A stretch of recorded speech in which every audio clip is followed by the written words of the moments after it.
Hi guys, I'm the boss. Get back again with another episode of Hit News, episode 3.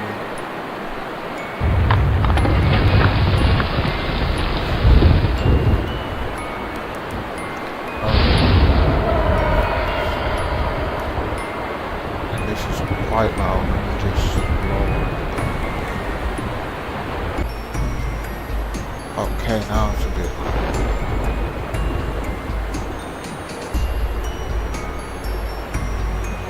What do we actually? A hook hangs from the wall. A piece of meat hangs to dry from it. The painted glass depicts a religious man, I guess.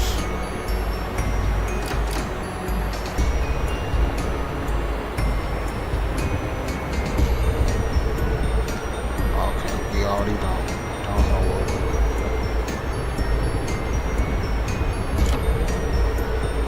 Okay, that was the door. Did not realize that. A scene from the Bible.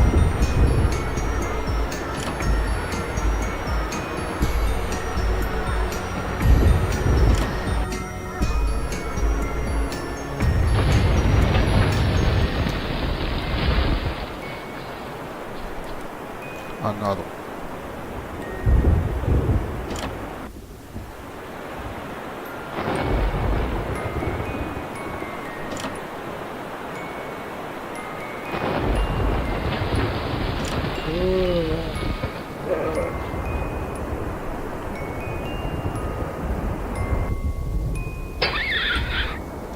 And they've blocked our exit. Well, that's never a good sign. Well, that's technically our entrance. So just the other side of this room.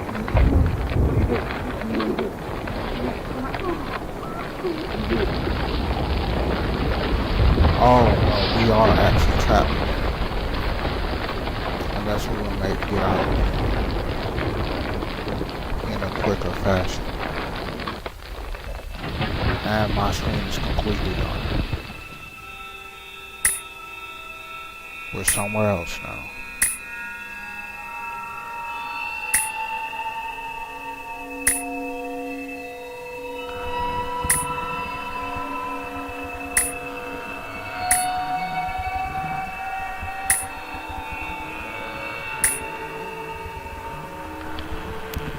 Of course.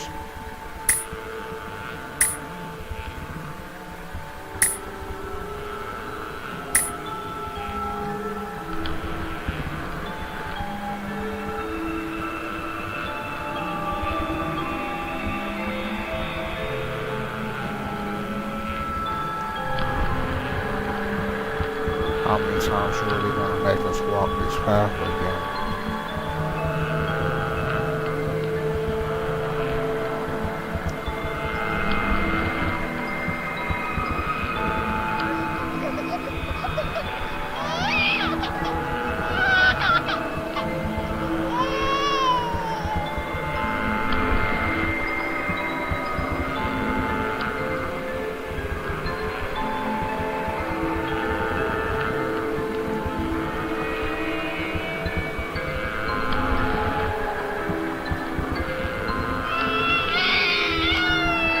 Please, not with the babies crying. Some of us are wearing headphones.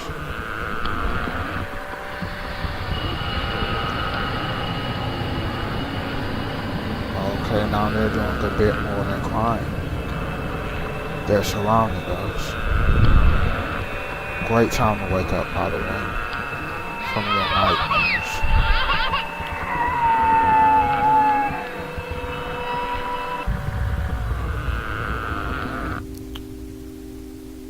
Hey, you actually woke up.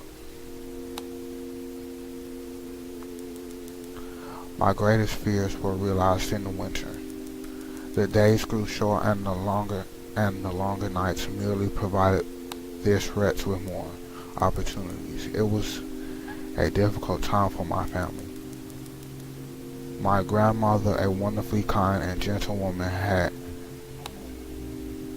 a deteriorating greatly since the death the death of my grandfather.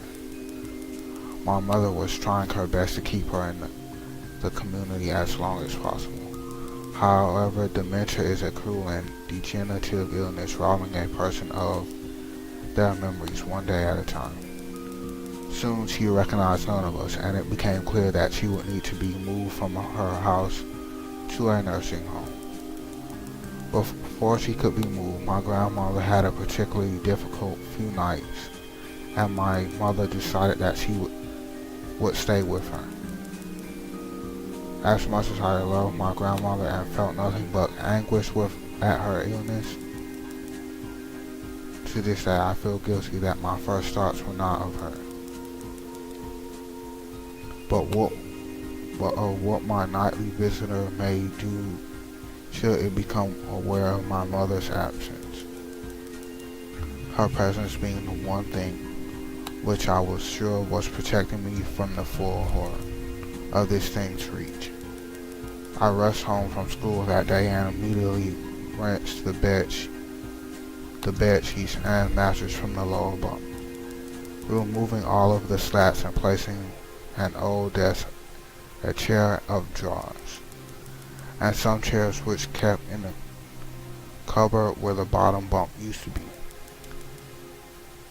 I told my father I was making an office which he found adorable, but I would be damned if I'd give that thing a place to sleep for one more night. As darkness approached, I lay there knowing my mother was not in the house. I did not know what to do. My only impulse was to sneak into her jewelry box and take a small family crucifix, which I had seen there before. While my family were not very religious at that age, I still believed in God and hoped that somehow this would protect me. Although fearful and anxious while gripping the crucifix under my pillow tightly in one hand, sleep eventually came as I drifted off to dream. I hoped that I would awaken in the morning without incidents. Unfortunately, that night was the most terrifying of all. Of course, we couldn't get lucky. We're on to chapter 5 now.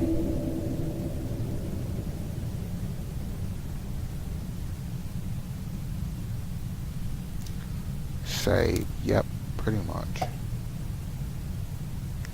Let's see our most terrifying night. Oh, it's school. Yep, this is definitely most terrifying. The feeling that something's invading your privacy even without your will is still disturbing.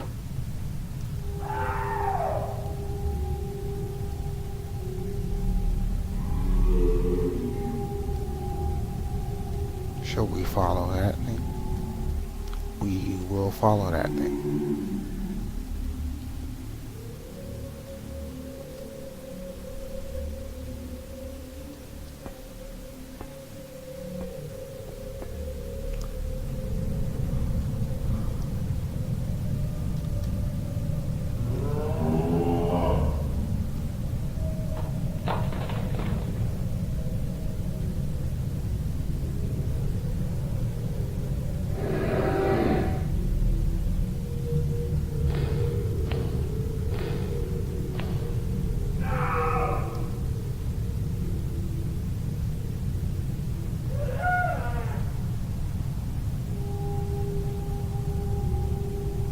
I'm really just going in directions.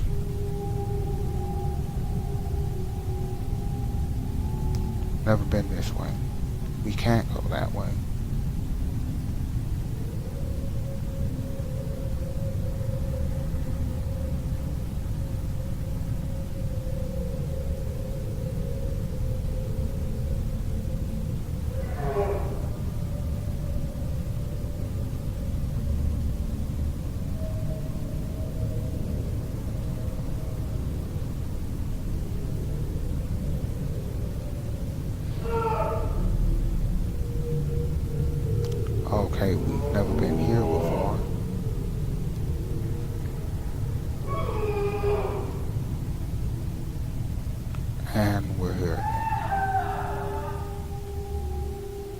no, this is slightly different.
Dad, you're awfully quiet nowadays. Is there something wrong, son?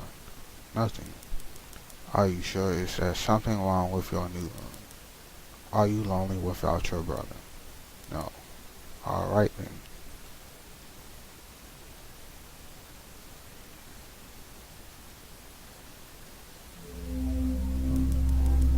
I woke gradually. The room was once again dark. As my eyes adjusted, I could gradually make out the window and the door and the walls. Some toys on the shelf, and even to this day, I shudder to think of it, for there was no noise, no rustling of the sheets, no movement at all. The room felt lifeless yet not empty. The nightly visitor, that unwelcome, wheezing, hate-filled thing which had terrorized me night after night, was not in the bottom bunk. It was not in my bed. I opened my mouth to scream, but nothing came out. Utter terror had shaken the very sound from my voice. I lay motionless. If I could not scream, I did not want to let it know I was awake.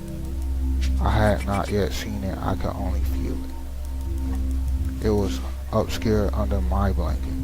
I could see its outline and I could feel its presence, but I dared not look.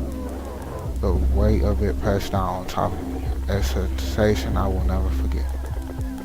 When I say that hours passed, I do not exaggerate. Laying there motionless in the darkness, I was every bit a scared and frightened young boy. If it had been during the summer months, it would have been light by then. But the grasp of winter is long and unrelenting, and I knew it would be hours before sunrise, a sunrise which I yearned for. I was a timid child by nature, but I reached a breaking point. A moment where I could wait no more, where I could survive under this intimately deviant abomination no longer. Fear can sometimes wear you out, make you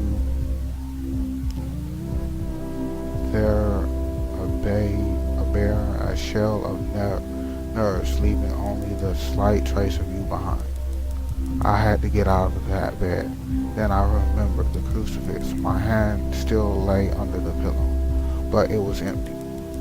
I slowly moved my wrist around to find it, minimizing as best I could the sound and vibrations caused, but it could not be found. I had either knocked it off the top bump, or I could not even bear to think of it being taken from my hand. Without the crucifix, I lost any sense of hope. Even at such a young age, you can be acutely aware of what death is, and intensely frightened by it. I knew I was going to die in that bed if I lay there, dormant, passive, doing nothing. I had to leave that room behind, but how? Should I leap from the bed and hope that I make it to the door? What if it is faster than me? Or should I slowly slip out of that top bunk, hoping to not disturb my uncanny bedfellow. Realizing that it had not stirred when I moved trying to find the crucifix, I began to have the strangest of thoughts.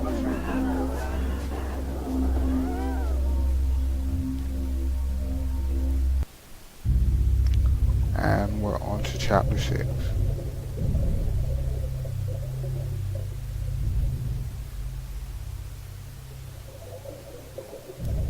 Yep, let's definitely save here. We're underwater this time.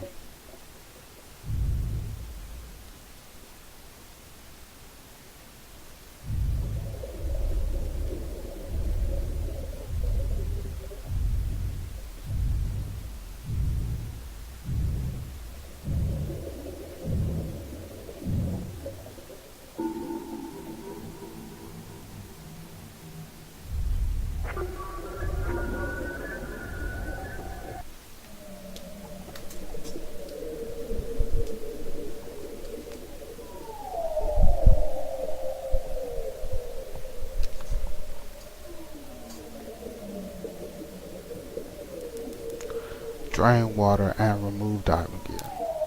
Pretty much.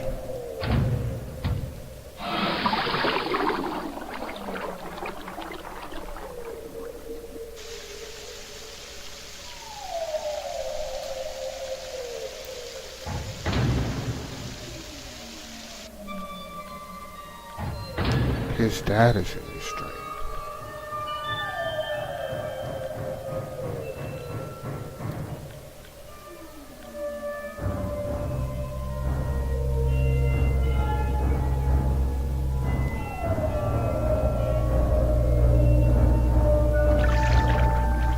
Of course, you don't have that diving gear anymore.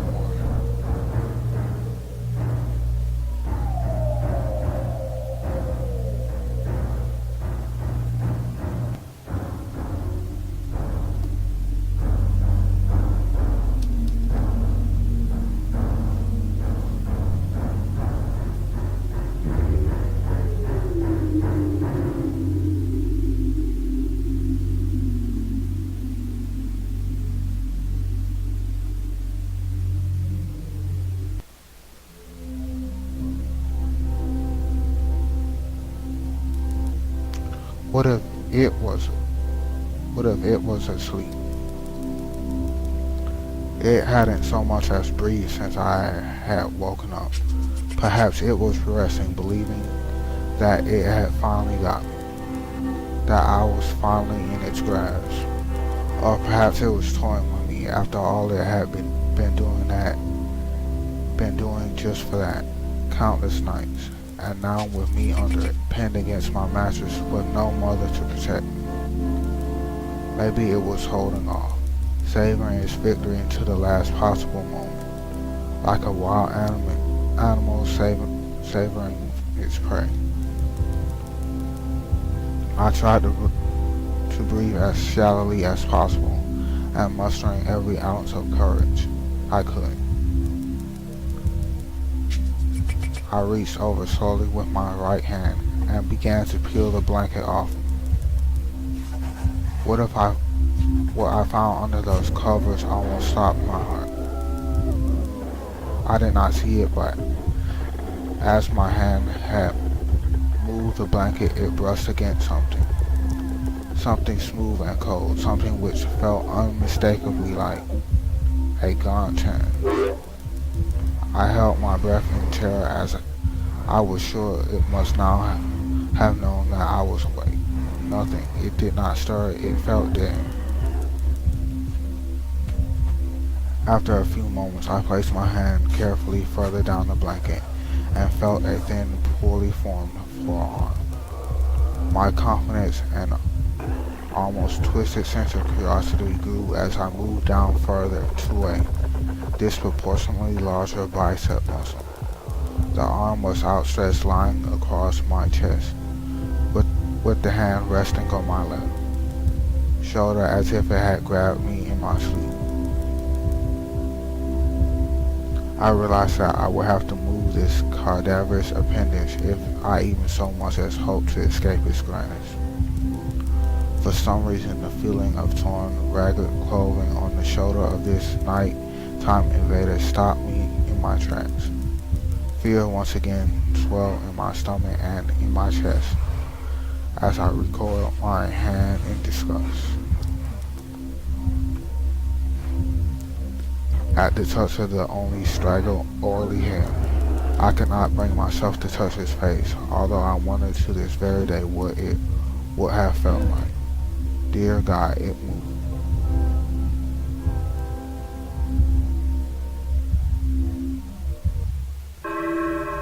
And we're on to chapter 7. Yeah, we've already done 3 chapters in this video, and this game is really showing no signs of stopping, so we're going to save here and also end the video.